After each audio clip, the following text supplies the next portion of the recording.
हाम्रो यो 180 कन्सर्टमा तपाईहरुलाई स्वागत छ। हामी चाहिँ विभिन्न परमेश्वरका गीतहरुद्वारा चाहिँ परमेश्वरको महिमा गर्नेछौँ। आउनुहोस् हामी पहिलो गीत संसारमा आगो जलिरहेको छबाट सुरु गर्दछौँ।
Please go in there.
परमेश्वरमा म कसरी आएँ, मेरो व्यक्तिगत जीवन चाहिँ कस्तो थियो र आएपछि चाहिँ के भएको छ भन्ने कुरा चाहिँ म तपाईँहरूलाई मेरो एउटा सानो जीवन गवाई चाहिँ बताउनु गइरहेको छु। म सधैँ क्रिस्चियन थिइनँ, म एक हिन्दू परिवारमा जन्मिएको थिएँ। लगभग 27-28 वर्ष अगाडि एउटा हिन्दू परिवारमा म सानो छँदाखेरि मेरो बुवाले चाहिँ संसारबाट बिदा लिनुभयो र मेरो मम्मीले पनि मबाट चाहिँ अलग हुनुभयो। त्यसपछि चाहिँ म एक्लो भएँ। एउटा आमा बुवाको प्रेम बिना नै म चाहिँ जीवनमा सङ्घर्ष गरिरहेको थिएँ। बाल्यकालमा विभिन्न किसिमका अप्ठ्यारा परिस्थितिहरू, विभिन्न अभावहरू आए होइन। त्यो हुँदा पनि केही राम्रो हुन्छ कि भनेर चाहिँ मैले निरन्तर रूपमा चाहिँ जुन भगवानलाई म पुज्ने गर्दथेँ, एउटा मूर्तिलाई म ढोक्ने गर्दथेँ, बिहान उठ्दथेँ र आशिष माग्दथेँ, त्यही पनि मेरो जीवनमा चाहिँ केही सुधार आएन। त्यसै सिलसिलामा उता सिन्धुली गाउँबाट चाहिँ म काठमाडौँमा आइपुगेँ। काठमाडौँमा आइसकेपछि सबै चेन्ज हुन्छ, लाइफस्टाइल चेन्ज हुन्छ, हरेक कुरा राम्रो हुन्छ भन्ने कुरा चाहिँ मैले सोचेको थिएँ। सोचेको कुरा पुरा कहिले पनि नहुने रहेछ र भएन पनि होइन। काठमाडौँमा आएपछि झनै मेरो अवस्था चाहिँ नाजुक भयो। एउटा खाना लाउन पढ्न चाहिँ भरै जाओस्, एउटा बस्नको लागि पनि ठाउँ थिएन। विभिन्न सडकहरूमा रोडहरूमा चाहिँ मैले आफ्नो बाल्यकाल काठमाडौँमा पनि बिताउनु पर्यो। यसै सिलसिलामा चल्दै जाँदाखेरि चाहिँ मलाई कसैले परमेश्वरको सुसमाचार चाहिँ सुनाउनु भयो।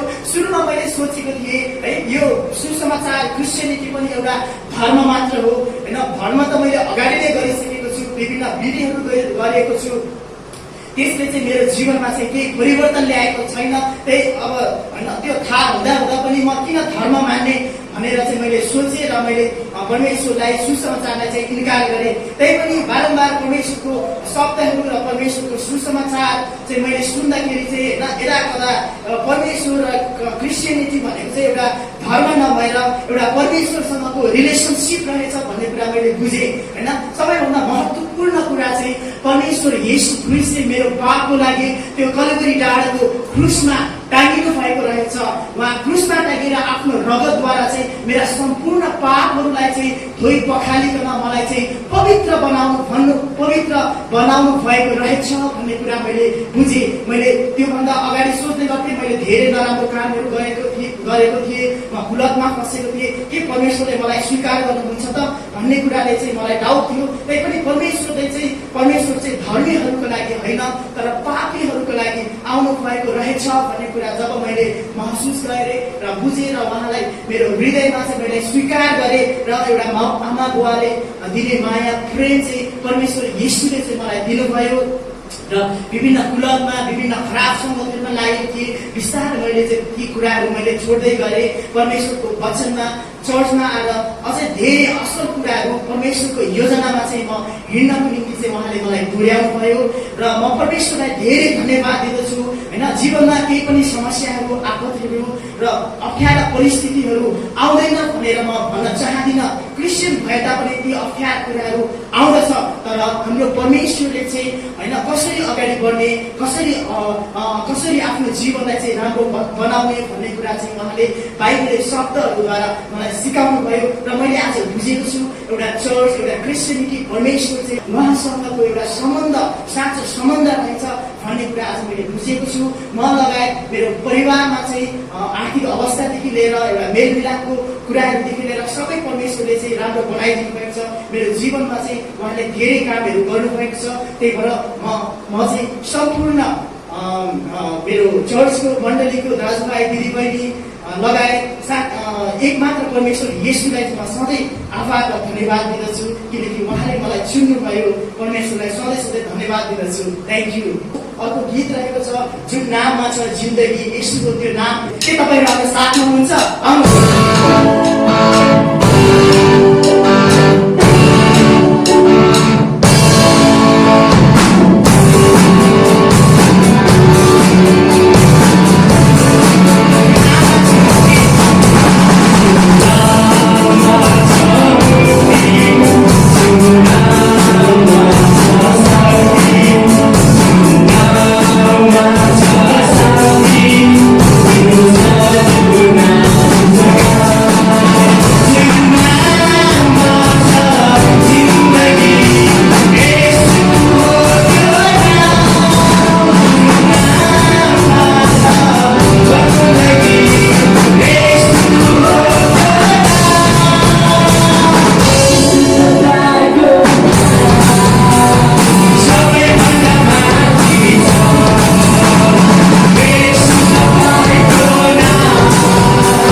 चाहिँ सबैभन्दा माथि रहेको छ। धन्यवाद छ तपाईँहरू चाहिँ हाम्रो यस कन्सर्टलाई हेरिरहनु भएको छ, जसले हेर्नु भएको छ। एकैछिन पर्खिनुहोस्, हामी तपाईँहरूको लागि चाहिँ एउटा सानो सन्देश लिएर म आउँदैछु। मेरो नाम जेम्स विश्वकर्मा हो। अघि भर्खर तपाईँहरूले चाहिँ मेरो गवाई सुन्नुभयो र तपाईँहरूको निम्ति पनि एउटा आशाको, एउटा भरोसाको, एउटा केही हुन्छ नि, एउटा आशै गुमाइरहेकोहरूको लागि चाहिँ म एउटा सानो एउटा सन्देश लिएर आउँदैछु। आदरणीय दाजुभाइ तथा दिदीबहिनीहरू, एउटा कल्पना गरौँ, एउटा डाँडाबाट चाहिँ एकजना मान्छे चाहिँ आत्महत्या गर्नको निम्ति चाहिँ व्याकुल भएछ। उसको जीवनमा चाहिँ धेरै नराम्रा कामहरू, धेरै खराबीहरू, धेरै फ्रस्ट्रेसनहरूको कारणले, परिवारको धोकाको कारणले, सम्बन्ध बिग्रिएको हुनाले, होइन, अनि अफिसमा चाहिँ राम्रो प्रमोसन, राम्रो स्यालेरी नभएको हुनाले, आफ्नो पढाइमा फेल भएको हुनाले, होइन, धेरै धेरै धेरै समस्याहरूले ग्रस्त भएर एउटा मानसिक रूपमा एकदम बोझिलो भएर चाहिँ ऊ चाहिँ आत्महत्या गर्नको निम्ति एउटा डाँडाको चुचुरामा गएछ। उसले सोचेछ यो संसारमा मेरो कोही पनि छैन, त्यही भएर मेरो आफ्नो जीवन चाहिँ म बर्बाद गर्छु र त्यसपछि मलाई शान्ति हुनेछ भनेर सोचेर ऊ चाहिँ आत्महत्या गर्नुभएको रहेछ। जब उसले आत्महत्या गर्यो, जब उसले हाम फाल्यो र उसले हाम फाल्दाखेरि तल देख्यो एकदमै भयानक, एकदमै ठुलो अजिङ्गर चाहिँ उसलाई गर्नको निम्ति चाहिँ मुख गरेर चाहिँ निल्न बसिरहेको रहेछ। ऊ हाम फाल्दा देख्दाखेरि धेरै आत्तिएछ। मैले किन हाम फालेँ, मैले चाहिँ किन यस्तो गरेछ भनेर चाहिँ हाम फाल्ने क्रममा चाहिँ उसले महसुस गरेछ कसैले मलाई बचाइदिए हुन्थ्यो भन्ने कुरा उसले चाहिँ हाम फाल्दै होइन बिचतिर उसले महसुस गरेछ। तर त्यहाँ कुनै पनि चान्स थिएन। ऊ अजिङ्गरको मुखमा पर्नेवाला नै थियो। तर त्यसै समयमा एउटा चमत्कार भएछ। केही कुरा उडेर आएर चाहिँ उसलाई स्वाट बचाएर एउटा सुरक्षित ठाउँमा राखेछ। दिदीबहिनी दाजुभाइहरू, त्यो उसलाई बचाएको चिज को हुनुहुन्छ के तपाईँहरूलाई थाहा छ? परमेश्वर येशू हुनुहुन्छ। परमेश्वर येशू, जसरी हाम्रो बाइबलमा भनेको छ, बाइबलको यूहन्ना 3:16ले भन्दछ कि किनभने परमेश्वरले संसारलाई यस्तो प्रेम गर्नुभयो कि उहाँले आफ्ना एकमात्र पुत्र दिनुभयो ताकि उहाँमाथि विश्वास गर्ने कोही पनि नाश नहोस् तर त्यसले अनन्त जीवन पाओस्। हेर्नुहोस्, परमेश्वर येशू चाहिँ यो संसारमा चाहिँ आफ्नो पापलाई लिएर, मानिसहरू चाहिँ आफ्नो पापलाई लिएर, आफ्नो बोझलाई लिएर, आफूले गरेको कुकर्मको कारणले चाहिँ कोही पनि डरलाग्दो अवस्था, अनि मैले भनेको थिएँ एउटा शैतान, एउटा अजिङ्गर गरेर बसिरहेको थियो उसलाई निल्नको निम्ति। त्यस्तो अवस्थामा पुग्नै लागेको मानिसहरूलाई चाहिँ परमेश्वर येशूले चाहिँ बचाउनुहुन्छ। आज कतिजना हुनुहुन्छ जीवनमा धोका खाएर बस्नुभएको, परिवार बिग्रिएर बस्नुभएको, आफ्नो जीवनमा चाहिँ केही पनि राम्रो नभएर थकित हुनुभएको। सायद तपाईँहरू यो कोरोना भाइरसले गर्दाखेरि आफ्नो अफिस गुमाउनु भएको होला, राम्रो स्यालेरी पाइरहनु भएको छैन होला, परिवारको प्रेम पाइरहनु भएको छैन होला, अथवा आफू कुलतमा फस्नु भएको होला। होइन, ती सम्पूर्ण कुराहरूले तपाईँ सायदै आत्महत्या गर्ने, आफ्नो जीवन बर्बाद गर्ने केही प्लानमा त हुन्न। यदि तपाईँ हुनुहुन्छ भने तपाईँहरूलाई एउटा म चाहिँ उत्साह गर्न चाहन्छु कि परमेश्वर येशू जसले तपाईँको प्राणलाई बचाउन चाहनुहुन्छ, जसले चाहिँ त्यो नर्कको डरलाग्दो परिस्थितिबाट निकाल्न चाहनुहुन्छ, त्यो नर्कमा कोही पनि मानिस नजाओस् तर उसले अनन्तको जीवन पाओस् भन्ने परमेश्वर येशू हुनुहुन्छ। के तपाईँहरू त्यो अनन्तको जीवन र स्वर्गीय राज्य संसारमै हुँदा पनि आफ्नो जीवनको आनन्द लिन चाहनुहुन्छ? कतिजना हुनुहुन्छ त्यो डरलाग्दो स्थितिबाट उम्कनको निम्ति खोजिरहनु भएको? के तपाईँ त्यो बाटो हिँडिरहनु भएको छ? आउनुहोस्, आजको यस कन्सर्ट, आजको यस सानो हाम्रो यस प्रिचिङले चाहिँ तपाईँहरूलाई एउटा आशाको सन्देश ल्याएको छ। आफ्नो जीवन परमेश्वर येशूलाई दिन चाहनुहुन्छ भने तपाईँहरू हात उठाउनुहोस्। जहाँ हुनुहुन्छ, जुन अवस्थामा हुनुहुन्छ, जुन ठाउँमा बसेर हाम्रो यो भिडियो हेर्दै हुनुहुन्छ भने आउनुहोस्, आफ्नो हात उचालौँ र परमेश्वरको अगाडि चाहिँ आफ्नो पापलाई चाहिँ स्वीकार गरौँ। आफ्नो पापलाई स्वीकार गर्नको लागि पुलक धेरै पैसा तिर्नुपर्छ। यो त्यो सायद संसारको कुराहरूको निम्ति संसारमा भएका अब हुन्छ नि संसारको कुराहरू सायद शिक्षा होस् चाहे जेसुकै राम्रो जागिर पाउनको निम्ति होस् होइन, त्यत्तिकै पाइँदैन, त्यत्तिकै सित्तैमा पाइँदैन। तपाईँले एउटा खर्च गर्नुपर्ने हुन्छ, तपाईँले इन्भेस्टमेन्ट गर्नुपर्ने हुन्छ, अनि मात्रै पाउनुहुन्छ। तर परमेश्वर येशूमा आउनको निम्ति तपाईँले कुनै पनि बलिदान दिनु पर्दैन। प्रियजनहरू, तपाईँले कुनै पनि मूल्य चुकाउनु पर्दैन, पैसा दिनु पर्दैन। यो सित्तैको मुक्ति परमेश्वरले चाहिँ तपाईँ र हाम्रो निम्ति राखिरहनु भएको छ। के तपाईँ आफ्नो जीवन परमेश्वर येशूलाई दिन चाहनुहुन्छ? हुनुहुन्छ भने एउटा साधारण प्रार्थनामा म तपाईँलाई डोर्याउँछु।